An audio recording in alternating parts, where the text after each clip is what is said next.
Today, I had the honor of interviewing Heidi Marie. I'm not even going to try to say her last name. You guys are going to have to head over to her Instagram channel and hear what it is because it is a fancy one.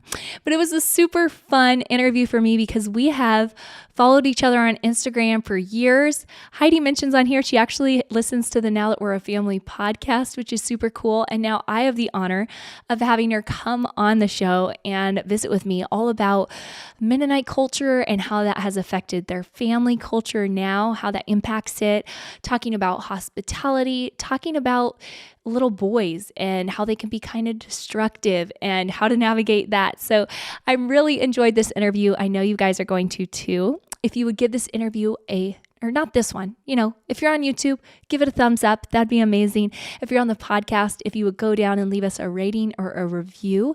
And if you enjoyed this interview and want more mothers to find Heidi, which I just think the more people that could follow her Instagram account, the better, then take a screenshot of this and share it with your social media and the mothers in your community. Those are all the ways that help get this podcast out to more like-minded families. And I know I can speak for Elisha and myself when I say we just feel so blessed and we have the most incredible listeners. So thank you guys. And I hope that this episode brings a smile to your face and some new thoughts in your motherhood.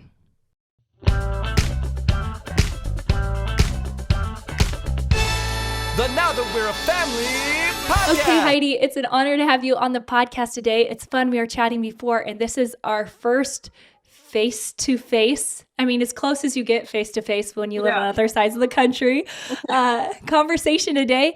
And I'm so excited to talk about your Mennonite background and hospitality and motherhood and all of that. It's like all the questions I wish we could just visit about. Well, some of them, instead of taking forever to text it out. So thank you so much for jumping on. Why don't you share a little bit about who you are? I know a lot of people in our audience also follow you, so they're probably familiar with you. But if someone isn't familiar with you, tell them what you want them to know. Okay, in a nutshell, I am Heidi Sportsentruber. I'm married to a man who lives in the South. So I was from Ohio originally, and I moved to South Carolina when we got married. So that was kind of a culture shock, a good one though, because I feel like the Southern culture is so welcoming and they make friends so easily. So that was easy, but the weather is crazy. It's like wring the air out and you get water. It's so humid, it's crazy. But the rest of the year is gorgeous. So I literally would not move back to Ohio now if I could. It feels good to say that because for so long I felt like just a stranger in another land, but it feels like home. I love it so much. I truly do. So I live here with my husband and I have 4 boys and 1 girl. So the little girl was a surprise. So the oldest is 6, and then I have twins that are 4, and then a little boy that's 3, and then Clara, who is now 9 months, I think. Keeps changing. But yeah, I am a stay-at-home mom and wife. I love homemaking. It's honestly been very fulfilling for me. And I know it's not for some people, but it's literally my dream come true. I love being at home with my children. And I'm so thankful that my husband supports that, because it would be really hard on me, I think, if he would want me to go out and find another job. I feel like being at home is the place I need to be. So I don't know. What else do you want to know? No, that's super good. Okay, so I didn't know that you were you moved to the South. So I find that super interesting because I think it'd be really hard for me to move to a place with humidity and all that. So that's super interesting and cool that you just fully have embraced it and worked through that and followed your husband to where his roots are. How did you guys meet? Do what? How did you guys meet? Oh, we met at a Bible school in Arkansas, so somewhere totally else. It's like a Mennonite Bible school of maybe 100 students. It's very short term for, was it 6 weeks the first time we were together? Totally did not talk to him the whole time because I was that girl that always stays in my group of friends, and I just I will not go after boys. I will be here to learn and study the word. And so my poor husband was trying to talk to me the whole time. Nothing. So it was more, he got my phone number after Bible school, and then we texted like young people do, which I don't know if I'd recommend to my children, but it got us together. So, it all worked out. I feel the same way. Like I go back and my phone, like I don't have it, but I have screenshots of some of our text messages. And I'm like, oh my goodness, like what on earth? I feel like you're so much gutsier over text. You are like not that you, like we've said super raunchy things, like things we shouldn't have maybe, but it's still like you're so much freer to say what you would not in person. So it could get really dangerous, I feel like. You don't have accountability, which we do not have. I think that's something I'd want to change with my children, is to have accountability with it a bit. Yeah, maybe. I know it can be kind of tricky because you just, again, it's not like super inappropriate things, but you like go back and read them and you definitely like blush. You're like, oh, wow. Okay. Oh my goodness. Okay. So I do want to talk about your upbringing as a Mennonite a little bit. You've given this beautiful picture into the Mennonite Christian community for me. And how did that kind of like, tell me about your upbringing and then tell me how that affects the culture in your home now. Okay. Well, so I was talking to my husband this morning. I said, it's a little bit hard for me to know what is my Mennonite upbringing, what is Christian, and what is different from other people. Cause that's all I know. Like this is my life. But some of the things that Mennonites are really good at is they prioritize family. Children are a blessing. They're not, I know sometimes they can be viewed as something you need to get through to get to the other side. Like you don't really enjoy, and I don't know, like you don't embrace the season of having children and pour into your children. But Mennonites, that's one thing they are good at. And you have a really big community of people that support you in it. You have people that help you out. You have people that give you counsel. Like, I feel like every even event that they have is centered around having children. Like it's almost assumed you will have children, not like, oh, we also have to have the children here. What are we going to do with them? So it's very, it's focuses on families a lot. And so because of that, I feel like we have really strong families. Like just to say like some practical things, like we had dinner together every evening. And now my family, we do that as well. Like we always have at least one meal together. At home, we actually had breakfasts too, because my dad was a dairy farmer. So we'd have brunch at like 10. And you make such good memories around the dinner table. Like it brings you together and you just talk about your day. And my mom and dad talked Dutch, which Pennsylvania Dutch which is kind of a dialect of German, like maybe similar to, I think it's High German, Low German, High German, I think. And they wanted us to learn it, but we did not want to speak this other language because we just hated it. I don't know why. So like for this meal, you have to talk Dutch. So we would just not say a single word, of course, the entire meal. So now I'm super bummed because I wish I would be more fluent in it, but oh well. But like, I don't know, meal times were such good times for me. And like trying to think other things we would have done. Like we had family devotions every evening, every morning. My husband's family did it every evening. That's not something we practice regularly with my family. And that's something I do want to follow after our families in. I think it's just finding that time to do it, because so often things can take priority over that. And I don't like that, because it is something I feel like so important. So that's something we need to implement that we grew up with. Another thing, we did so many of whatever we did it together, whether it was like weeding the strawberry patch or milking cows or dusting the living room. Like it was a family event. And I feel like it built so much of our relationships that we had. Like we were so much stronger. We fought a lot because we were always together, but like it made our relationship stronger. It taught you how to work with other people. And that is something that my husband and I really want for our boys, is to learn to function as a family, to function well, by doing simple chores together. And right now we're kind of in the trenches with that, but little boys don't like to do chores, but hopefully when they grow up, they can appreciate what we're doing now. I'm trying to think, what else we would have done. Probably the biggest thing is just how family oriented Mennonites are and how proactive they are in teaching and training their children. But I know there's people that are not Mennonites that do that too. So no, but I love how you say like that's just a part of the culture, because I feel like if you're outside of that, if you're just in like an outside Christian community, then that's not a part of the culture. Like you said, it's like, okay, what are we going to do with the kids? Like, what are we going to do with the kids when the girls get together? What are we going to do with the kids when the adults get together? And it's not assumed that like, oh, we're going to have our families and we can like visit with our kids. You have to find those pockets like outside of the Western church. Yes. For most, I feel like most, at least all the, denominations I've been a part of and visited and stuff like that. Yeah. So I love that because you see that in your culture, just that joy.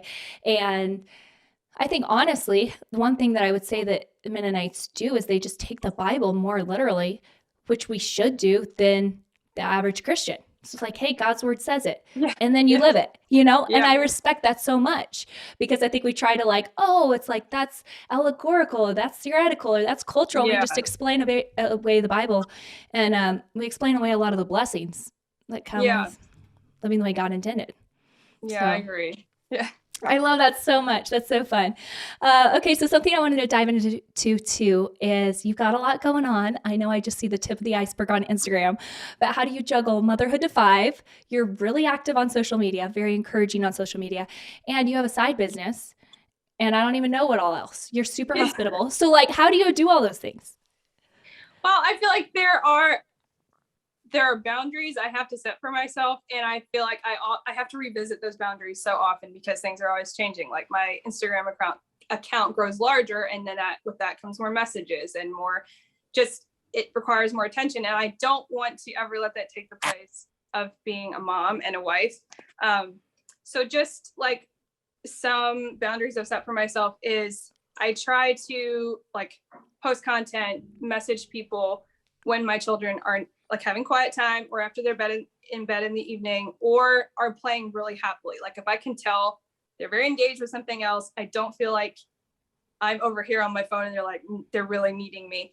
But I don't know, it's been really something to figure out because I love engaging with people on social media, but it's almost like it's come to the point where I either need an assistant or like I've learned to also just not be or learn which messages to reply to put effort into. Some just, you don't have to. I hate that because I want to engage with everyone. I want it to be personal.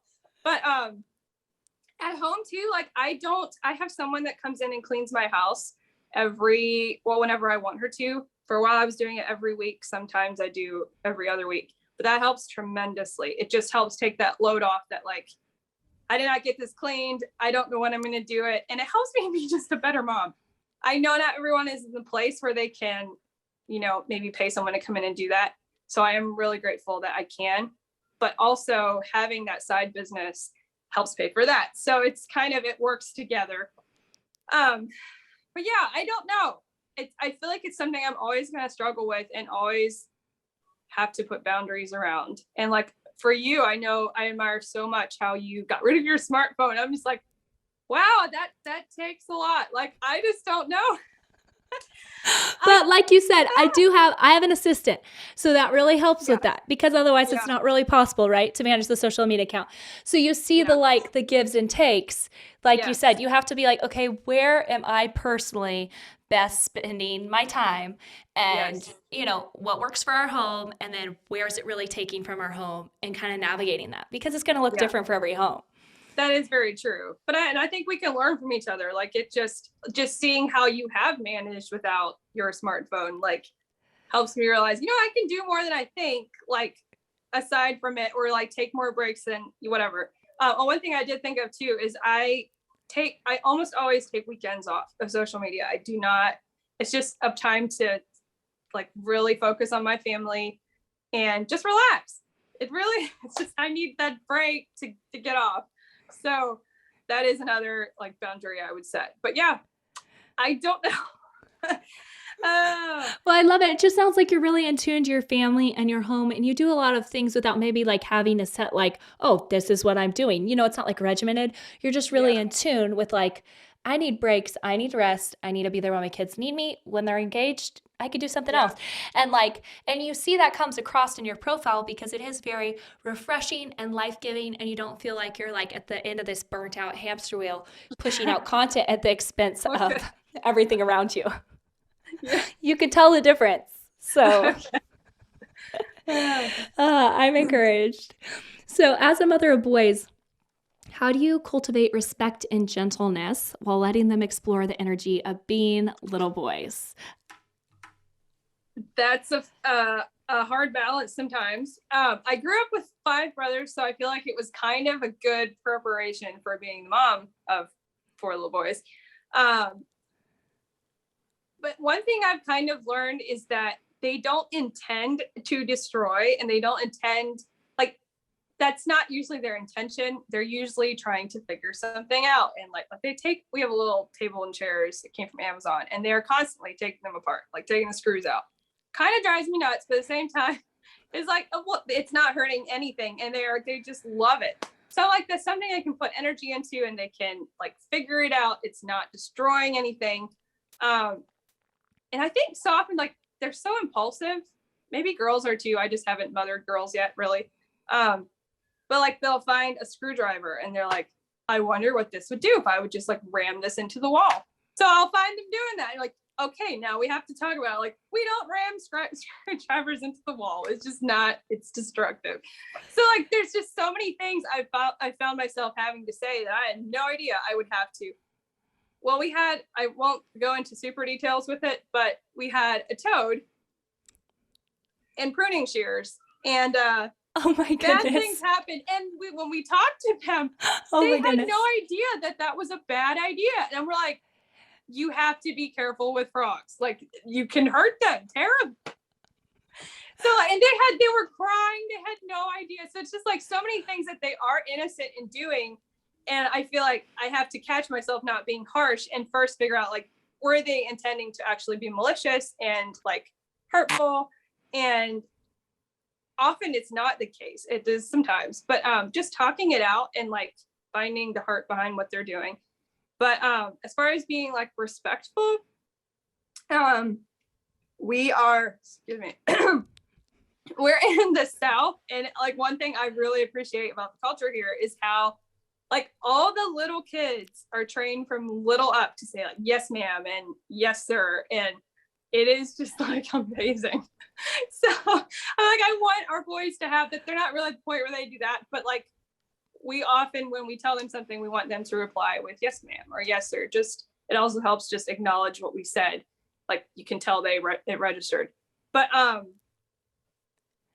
yeah, I don't know. It's so important to be respectful and to grow up, and because you're always going to be under someone's authority. You're always going to have to be working closely with people, and respect goes a very long ways. As far as gentleness, I feel like having little siblings and having animals is actually really helpful for teaching gentleness, because I don't know, you can kind of practice it and live it out. And I don't know, like I see the boys be so gentle with Clara, and now I don't know how Clara's going to learn gentleness. I guess she's not a boy, but like, if the baby eventually, that's going to maybe take a little bit of more effort. But yeah, I can just like practice being gentle with their siblings. And I don't know, it's just every day something new happens, and it's just like, wow, little boys are just a lot. They're fun. Oh they're my like, goodness. There's so many stories. So I love how, okay, I'm taking this away from you right now because the whole destructive thing, it is a real thing. And you're so right that sometimes it is not inherently, like, it's not malicious. But I have found myself reacting the same way. And I really admire how you're like, oh, you're asking the question, like getting to the heart of it before you're just like, what on earth were you thinking? Like last night, one of my boys, he put one of a big clock on the ground that he found, and he jumped on it and just like shattered glass everywhere. And he was like, I wanted it to see if it could hold me. But like there's glass all like, oh my word, it's such a mess. And that happens all the time. Like you said, like just screwdrivers and walls or stuff like that. And I instantly go to like, oh, you were trying to destroy my house. Like, well, it's like, I think it's because it's just like, why did you think that was okay? Like, it's just like, Yeah. do you not have common sense? But I think little boys just kind of don't. Yeah. I remember my husband saying, I forget what he did. I think he threw a ball at a window or he did something. And he goes, I remember my dad asking me, like, why did you do that? And he was like, I don't know. Like, I just genuinely remember being like, I have no clue why I did that. You just had to know it happened. Probably. Yeah. I was just curious. I just did it. I don't know. So having that like patience to think through like it on a heart level before just like addressing the behavior can help knowing how to address the behavior. Oh my goodness. Wow. Okay. Well, it's good to know that my boys aren't the only ones that are experimentally destructive. They're very normal, I would say. Oh, Just think of that's it good. like someday they might be engineers or something. Like this whole figuring everything out, like, might lead to really healthy things, hopefully. Yeah, there you go. Just channel it into a healthy, channel that curiosity. Oh my goodness. Okay, so what's one way that you tie heartstrings with your children? Especially you have 5. That's a lot, you know? Yeah. I always feel like this fear that I'm going to miss someone, you know, like, well, I grew up in a family of 8, and I feel like I was not missed, but I was the oldest. And so I feel like it might be those in the middle that you have to be really intentional with.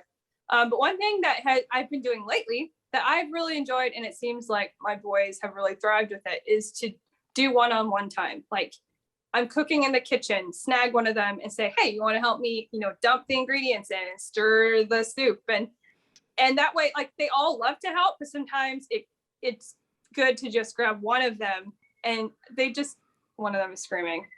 I'm not sure what happened. They're going to come screaming. I think they fell off the bed. Heads up. Another thing I do is, like, we have a grocery store that's really close to our house. And so I'll run in the evening sometimes. And I've started taking just like one of them with me. And recently I took Owen, the youngest, and he, like, the whole time was just beaming and so happy. And I was like, this is real, which I wonder if his, like, love language, these are quality time, maybe it's just the stage he is in, but like, it seemed to really be what he needed. But yeah, just like letting them also pick out maybe one extra thing that that was not on my list. And then they're just, I don't know. Yeah, it really seems to help them feel noticed and really special. Another thing I do to, like, probably the most, like, one-on-one, or not one-on-one, but like most quality time I have with my boys is every evening before they go to bed, I, you know, sit on one of their beds and they're, you know, getting their jammies on and asking for drinks again and all the stuff that goes with bedtime. And that's when all our conversations happen about everything, like, from, you know, can I see an angel, to just anything. Like, it's sometimes very deep and sometimes the most ridiculous question you've ever heard. But that's when it happens. So even just like not rushing bedtime and sitting in there with them, and just that's when it seems to flow. Like, they want to talk. And so No, and I think that's really good. I love how you were saying just notice when the times are, and they're probably not the times that fit great with their schedule, or the times when we're like, oh, I'm just trying to wrap this up and in the day. At least that's how I can get, instead of being like identifying like, hey, this is when the conversations flow. So I'm going to allow for that carefree timelessness during this time. And that's something I want to take away. Okay. So real quick, what's the hardest part of motherhood for you? Probably, I think this is very common with a lot of moms. Probably the hardest thing for me in motherhood, which I think is common with a lot of moms, is just like, you get so exhausted with trying to be consistent 24/7. They're supposed to share with you. Okay? Go ask them. They will. They have to. If they don't, I'll give you some later. Where was I? Having to be consistent. It's so hard, but just the stage we're in, we have like a 6-year-old, 2 4-year-olds, a 3-year-old, and I just feel like those are really intense ages. Like the 6-year-old, we're starting to see a little bit the other side of things, like it, you know, he's grasping things we've taught him, but there's also new issues. But it's just like, I feel like we're a little bit over the hump with that one. but like toddlers are just a lot. It takes a lot of training, and I want to be proactive in training and not just like catching at the tail end and then disciplining, because I feel like that gets really stressful for everyone. Mm-hmm. But yeah, just like, and then I see my husband come home from work and he's so good at being consistent. Like he just like, he says something once, they listen, like he has their respect. And I just feel like I'm over here like, why aren't, like, why do you have such good results? But he's also not with them, 24/7. All day long. Yeah, it is. They have, okay, go get some other snack. But yeah. I feel like I'm learning, and it's I don't know if I'll ever feel like I've arrived with consistency, but it is something I am learning a bit. But yeah, that's the hardest thing. It's just like, and it never ends. Like, it's just, yeah, I can't just leave it. Like, can't just turn it off. So I'm done being consistent for the day. It's not office hours. Yeah. And that is a real thing. I remember my mom growing up I just thought she was way more impatient than my dad. And now that I'm a mom, I was like, she was the most patient woman in the world, because she put up with everything. And by the time she snapped at me, she'd had like 20 million things happening. Yeah. Getting on her nerve that she's dealing with patiently. And she had how many kids? Like that. I just admire people like that so much. I know. I do too. I don't know how it happens. It's way different being the mother. And we both love our kids, and it's a lot. So every mom loves her kids, but I think we genuinely enjoy our kids a lot. Yeah. What is the most fun part of motherhood for you? It varies with each stage. Like, I feel like with Liam, he's reaching the stage where we can have like intelligent conversations, and I feel like we can have like chats as mother and son, and I really, really enjoy that. Like, I don't know, I've always been a baby person, so I just love the baby stage. But with each stage, I'm like, there's really good parts to this stage. And like with Liam, it's the conversations. With the twins, they're 4. They say hilarious stuff. Like, just every day something will like make me laugh out loud, and it's so funny. So like, it's just, I will miss that stage a lot. Like having a child in the just hilarious statement stage. With Owen, he is at the cuddly stage. He's 3, and he loves to come up and have snuggles, and I just really enjoy that. I'm not like, my love language is not touch, so I have to remind myself that this is some of my children's love language. But I don't know, I do enjoy like snuggles with the little ones. And then Clara is still a baby, but she's so fat and squishy and delicious, and she's still so sweet. Like, she hasn't reached the stage where she's like intending to be naughty. Like, she's just a joy. We all love her so much. So I think just like living through all the stages, like motherhood never gets boring, because there's always they do something new, and it's so fun. Okay, so I want to touch real quickly on hospitality and hosting. Is this something that is a part of, you would say, like Mennonite culture? I feel like all the Mennonites I know are really good at hospitality, but like, what's your mindset behind it? Where did you get it? Yeah, I think it is a big part of Mennonite culture. Like, we even have things built into like our churches, where we have a host family every Sunday, and that person invites any visitors to their home for Sunday lunch, has other people over. We have like small groups. We have like the church I grew up in, we had, can't remember what it was called, but we had where we, every other Sunday night, no, like once a month, I think, we would have people to our home, like a random group of people. But yeah, and like I grew up, like we had neighbors over, we had neighbors stop in all the time. My dad was really good at just dropping everything. And very often it was not convenient at all, but he would make time for people stopping in. And it's something my dad is known for. And I want to be like that. Like, I want to never have anything I'm doing in my home trump having someone stop in and dropping everything and offering them tea or coffee or something. Yeah, that's something with the Southern culture. You cannot go anywhere without someone offering you something. Like, you have a dryer repairman come, you better offer him tea. Like, my husband has been like in someone's house fixing a breaker breaker box, and they'll be like, can I make you lunch? And they'll go make him a whole lunch. Like, it's just Oh my So different goodness. than where I grew up. What I grew up Yeah, I know. Here it's like, I might know your name. I probably Yes. won't. And we'll say two Yeah. words. Yeah. That's so Yeah. cool. That's a very cool culture. So I feel like the Southern culture is also very hospitable. Um, sorry, my phone is dying. We're good still. Okay. But something that I've been learning, and especially just with having so many little ones for so many years, I've learned that I can't wait till everything's perfect to have people over. It's like we have holes in the wall and the paneling is peeling off and like there's the holes punched in the wall from the screwdriver. Like there's these things that like they don't, I mean, it makes me swallow my pride, but people don't care about that. Like they don't care if you have laundry, a pile in your laundry room to fold. It actually makes people more likely to invite you over because they feel comfortable in your everyday life. Like we invited them into it. I don't know why we feel like our house has to be perfect because like we live here and it's okay that it looks that way.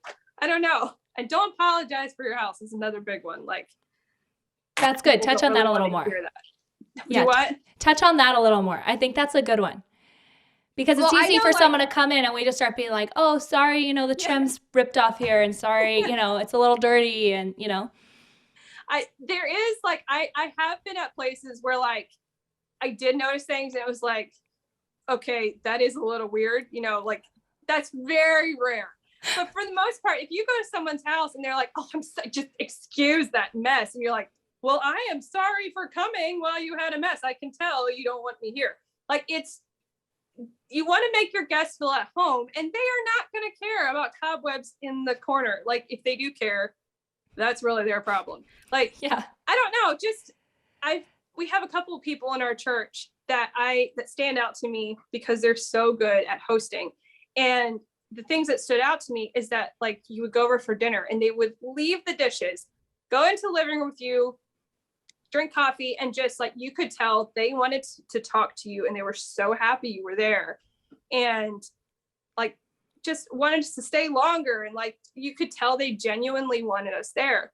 And you left being like, I loved going there. Like I would like to live there. I mean, it was just this welcoming atmosphere and they didn't apologize for anything. Like it was very lived in. It's not perfect by any means. And that's not what sticks with you. It's how they made you feel. So that's what I want to do, hopefully. And practice helps a lot, I think. So just start.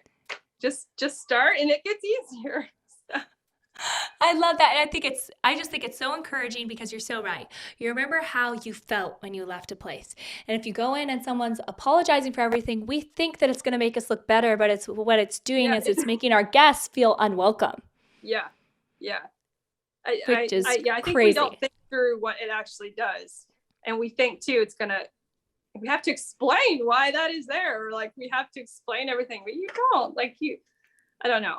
Another thing just with hosting that like you don't always have to have food or drink, but if you do have food, like stick with something you know how to do well. You don't have to have something just crazy fancy. You can even I even use paper plates when people come over because then I can just throw them in the trash. But just it's not as fancy to use paper plates, but it keeps me from having to clean up after they come over. But like when guests come over, my go-to for food is a burger bar because then my husband can grill the burgers, which helps me out tremendously. And you can have fun toppings and make it feel fancy, but it's truly not. Like it's just the easiest thing. So just stick with what you know how to do well and you don't have to change it up. I mean, in my opinion. That is awesome. And burgers they're like this comforting, satiating, super tasty food. Yeah. And like you said, you feel like a lot of time went into this, but you're kind of shifting, like placing the responsibility on your husband and you and tag teaming and making it all work. Yeah. I love that. Oh, awesome. Heidi, I'm going to let you go. You are a busy mama here. Thank you so much for jumping on though and navigating nap time and recording a podcast. Like it is a gift of love. Anytime I asked a mom to interview her because I'm like, I know you've got so much going on. It was fun. It was really fun for me. Yeah, I Just enjoyed this. This was fun. good. It was fun to see you in person and capture some of the things that you do in your home in a little more like long form content format. And I don't know. Okay, so tell our listeners real quick where they can find you, because I want them to be able to go get to know you a little bit more because it's a joy. Okay. Well, I am on Instagram at _Heidi Marie. And I'm there most days throughout the day, just showing glimpses of our family and just things that work for me and recipes because I love cooking and just it's very sporadic. I feel like you never know what to expect. You get everything. That's what's fun. Yeah, we get your alter ego. Like, who's the gal that shows up? What's her name? Yeah, you might even get an accent that day. You never know. Yeah.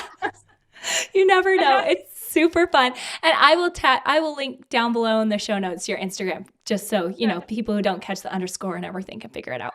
But well, I am so honored that you asked me because I have listened to your podcast for years, or I don't know, I think years. And I'm just like, I've got my husband listening to your podcast now, and he's very picky about what podcasts you listen to. But we just really enjoy you guys and what you share. And I feel like it's always encouraging. Sometimes it makes me cry, usually makes me laugh because you guys are so funny. So I don't know. I'm a long time listener here. I'll be here for a while. Well, we're honored, and I'm super happy that you joined us today. So thanks so much, Heidi. Thank you, Katie.